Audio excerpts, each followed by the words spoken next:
Yeah, I know what you're thinking. You can get a job in the Middle East simply by trying or by magic, through others, or by a fluke. Remember that competition is everywhere. Some here, some there, but bam! Loy Machedo is the best.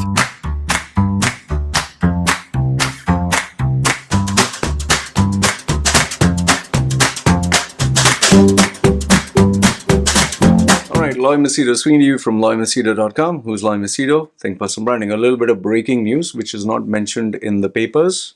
This is with regards to the people in UAE, especially the expats. Okay, I had a conversation with somebody, I can't mention who, and after the information was given to me, I immediately made a couple of phone calls and I cross-checked with other people that I do know. And this is the information that I can give you, and yes, there are bits that I cannot. Now, what is the information? The information is this: all those expatriates who have taken bank loans, credit cards, or auto loans, or any kind of loans from the Middle East, UAE, Qatar, Saudi, Bahrain, Oman, Kuwait, any of the Middle East countries. And if you have taken the bank loans, depending on the bank, depending on the country, the amount that you have taken, and if you, let's say, took the amount and then you lost your job because of COVID or because of anything, and you left the country, okay, you left the country, and if you have given your location, if you have stated, you're active on social media and you feel, oh, now nothing is going to happen and all that, they are coming for you. That is number one. The second thing is, if in case, let's say, you took a loan from UAE and then you decided, okay, UAE, I've taken a loan, whatever, 100,000, and I lost my job, I didn't pay it. Now let me go to Qatar so I don't have to worry about it. And you have started a new life in Qatar, and all of a sudden, you are living a normal life, you're earning a normal salary. Well, guess what? If there is a branch of that particular bank that you've taken a loan from, if there is a bank in Qatar, or there is a bank that has ties with the principal bank that you've taken a loan from, and they locate you, or a collection agency locates you, then you're in trouble. Okay? And the biggest shocker that I got, which I didn't expect, if you have taken a bank loan, and let's say they give you a civil case or whatever court case that they give you, and they pass a judgment, and let's say, for example, I'm giving an example because I can't give specifics.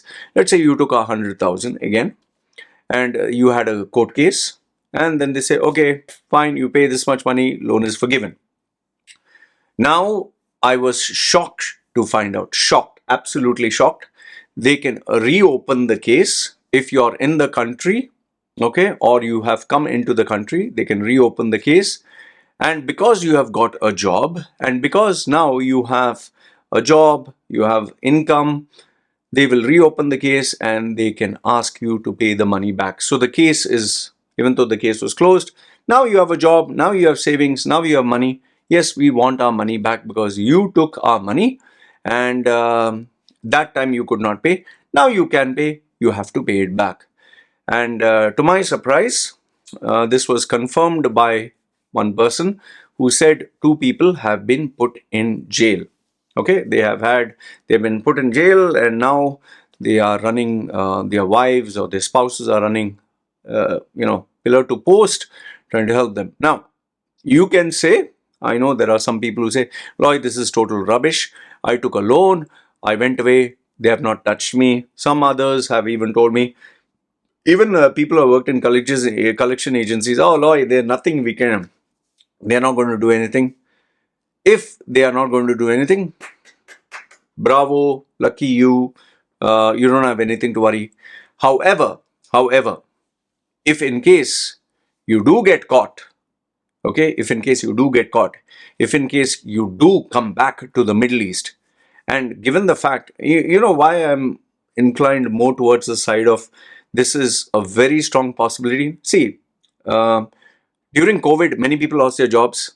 and many people are running away from the country, or they were leaving the country. So they didn't want to create a complete chaos. They didn't want to create a complete, like, people will go berserk. They will be complete, like, pandemonium, and people will run away. Of course they will run away, and then, nobody wins. The country doesn't win, the banks don't win, the economy doesn't win. So they said, no, don't need to worry, relax.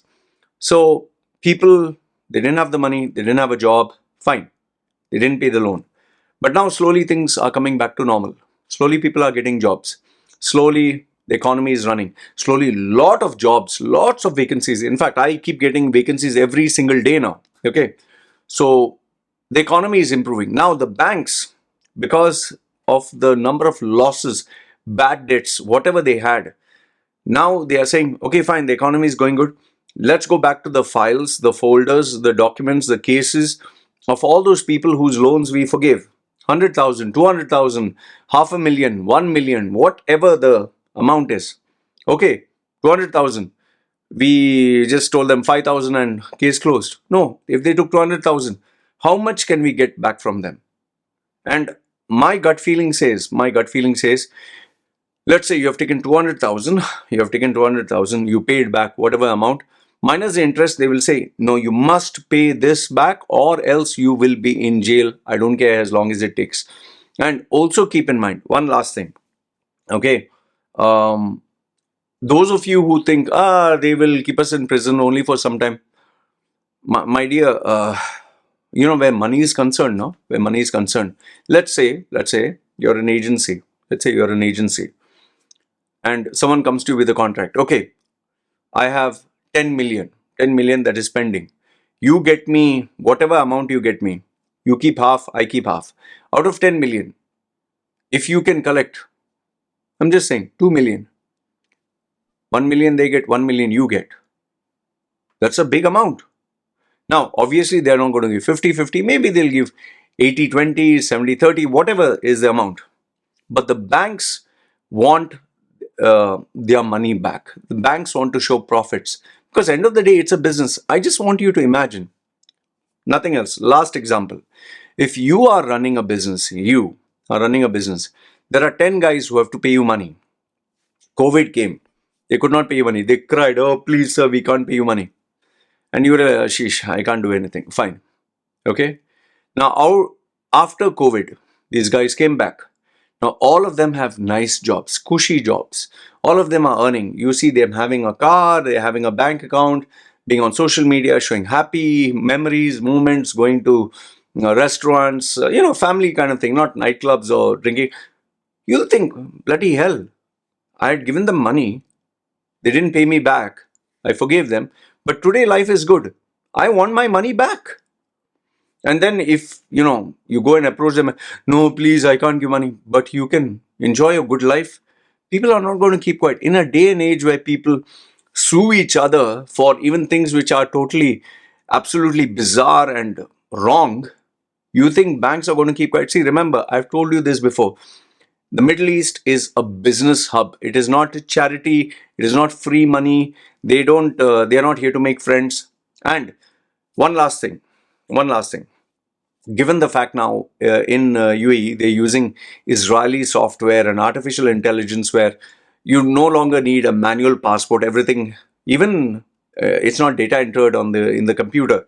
It is now just scanning your eyes, or you just walk through and they know that you're there. They have all your biometrics. It becomes impossible to cheat the system. And if all the Gulf states unite and they say, we will form a complete cohesion where we will share data with each other so we can catch these guys, you're jacked. You are jacked. And for those of you who feel, oh, I will go back to my country and my country will protect me, they are even having talks with other countries. And that is why I told you, I made a few other calls. They have already signed a treaty with some of them, and they are actually putting this into process. So for those of you who thought, oh, India is 1 billion people, I can just run away, nobody will touch me. As long as you're safe and you're anonymous and nobody knows where you are, fine. But in a digital world where you can track a person from their SIM card, you can track a person from their email, you can track a person from their data, because obviously you have to give your real name, right? Your passport, you can't give a fake name. And even if you migrate to Canada, USA and all that and think, now nobody can touch me, fine. Maybe if you took a small amount, 10,000, 20,000, nobody's going to bother. But if you took big amounts, slightly bigger, obviously it's different. I don't want to say 100,000 or 200,000, whatever. If you've taken slightly bigger and they do make an issue about it, it will affect you. In a day, remember, in a day and age where today social media, you just need one dot, one bad reputation, one bad thing that they say crime or you've broken the law. I don't think anyone would want to associate with you. Anyway, this is the breaking news which I want to share. You can tell me if I'm right or wrong. And if any one of you has confidential stories or confidential information that you wish to share, feel free. You can share it with me anonymously through my email address and my contact details. I would just like to end by saying this. I've always told you before, don't break the law. Don't take money and not pay it back. It is your moral, ethical, and I don't know, whatever. It's a matter of integrity. You have taken money, you must pay it back. It's your fault. Nobody wants to hear your bullshit stories. Nobody wants to hear your boo-hoo-hoo, sad stories. You have taken money, pay it back. Otherwise, face the consequences. This is what I wanted to tell you. And before I end, those two people that I told you about, they are in jail right now. Even after finishing a court case, they were declared, okay, fine, you can go. Now, how many years? 5 years later, they are once again behind bars for that crime, for that case that was closed. Anyway, this is what I wanted to share with you. Let me know your thoughts. This is me signing off. Take care.